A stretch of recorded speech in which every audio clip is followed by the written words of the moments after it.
make enough that you have. Hi, I'm here today with Jill from Jill Draper Makes Stuff, and we're going to chat a little bit and ask a couple of questions. So, Jill, can you tell us how you got started in this business?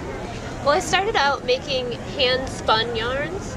I had worked in knitting stores for a long time. I've designed knitting patterns, and my boyfriend bought me a spinning wheel as a gift. Thought I might like it. And I did like it a lot, and started spinning, and when we moved out of Brooklyn to upstate New York, it gave me time to work on something full-time that wasn't going to a day job. So I started spinning yarn and selling them on Etsy. And so which came first? You were designing, so your hand spinning really came before your design? Well, it's hard because, I went to Pratt for fashion, and my final collection at Pratt was almost all knitwear. And it was knitwear that I had designed the patterns and dyed the yarn for.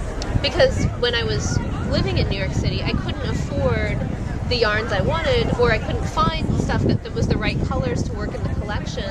So I started dyeing it, in my apartment sink. So I could get the colors that I wanted for my collection. So I would say they really evolved. They've evolved completely together. And where do you get your inspiration from, especially since you used to live in Brooklyn and you now live around here up in Rhinebeck? Does the inspiration come from different places as you're evolving, or is it pretty much in the same place? Definitely. No, it's always changing. I mean, it comes from, the people that you're surrounding. But I also, I always look at the fashion shows. I check out every season's collections to see what's happening in New York. And I make trips, the Hudson Valley is only 90 miles from New York City. Right. So I'm still down there like once a month. Right, so you're still back often. Oh, yeah. And do you have a concept for your designs? Trendy, comfort, casual? I think when I'm designing, one of the things that I try to think about is the act of knitting them. I like my designs to be something that will look good when you're wearing it, but also is kind of fun to knit. I like to always sort of include at least one sort of novel technique or something that makes it a little interesting without being one of those projects that you have to knit alone in a room with all sounds off. I like stuff that you can knit and it takes you a little bit to think about it, but it doesn't still be interactive on it. But it doesn't require every single piece of your brain power. And then did you start designing based on your yarns, or did you when did you really realize you were designing a collection? It's always evolved. I mean, it started out, I was hand dyeing yarns as a business, and I was going to make a couple one skein patterns. So it was all accessories at first. Yeah. One skein to use the yarns, so people would know what they could make with it. And then the more I did it, the more fun I was having. And now I really think of it as a collection. That the yarns and the designs really fit together the same way, a commercial clothing designer's collection works. Yeah, I think we work the same way, where we find a yarn and say what would make what design would work with it, or vice versa. I've been noticing that some of your yarns use domestic wools. Can you tell me a little bit about these yarns that you're using?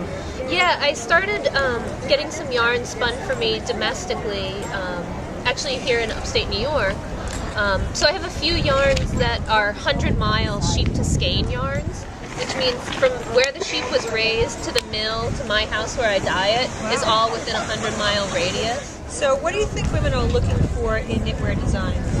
I mean, I think they're looking for something that makes them feel beautiful. I would agree. And I think, when it comes to something that you're hand knitting yourself, I think you want something that's a little bit of a challenge, but not too much of a challenge. Something that's fun. Right. And, often I think the things that are fun are things that have a little trick. I think that as knitters, people love when another knitter's like, wait, what is that? Right, what do you do? They like that mystery. Right. And for me, I also like when it comes to color, that as I'm working, all of a sudden another color evolves out of nowhere, and you're almost really excited to keep going to see what that next color is that's going to pop up. So with hand dyed, that's something that I sometimes either do something with a little bit of a challenge, like you were saying, or something simple, and just let the color kind of do its thing, and excite me. Yeah. That's great. What do you feel the challenges are to try and sell your product without a storefront? Well, I think especially selling yarn without a storefront, the important thing is photography. And I've worked really, really, really hard on my photography. As we have, yeah. Because you have to make people feel like they can feel it, even though they can't. And see the depth of it and the texture. And, you know, be really accurate with the colors, you know. No, I think that's true. I think all of us really try to get a true picture of these people, even though we know like some monitors can vary a little bit, but I think if you do a really good shot, that in itself kind of is taken care of. Yeah, and I think, you know, to a degree, a little more blue, a little more green, the variations in the monitor, as long as you're really showing the true nature of the yarn, you know, you get a sense of how many tones are in it, Exactly. or how variegated it is. No, that's true. And so what is the one reason you would want people to view Jill Draper's Makes Stuff? Wow. Well, you know, it sounds really goofy, but on all my tags it says handmade with love. I noticed that, actually. And I really feel that. Like, I feel so grateful that I get to have a job that I spend every single day doing exactly what I want to be doing. I mean, there's meetings with the accountant, you know, like there's days I sweep the studio, so not all of it is the best parts of the job, but most every day I have the best job in the entire world. And you know, if it wasn't for my customers, like, then I wouldn't get to have that. And I honestly wake up grateful every single day of my life. And I think that gets sometimes that I get to do that. Your yarn. I hope so. I do. I think that there's a lot of people that feel like you do, and there is a really good energy as you have the yarn in your hand. I think that when you're working with something and producing like you do, it does transition into the yarn. So. Yeah, No, I mean, that's what, you know, it sounds goofy, but it's not, you know, it's not just the line that I use, like, it really comes from your heart. Yeah. Right. Well, I hope that this chat with Jill will make you want to jump on our site and jump on Jill's site and Etsy blog as well, and take a look at Jill's collections.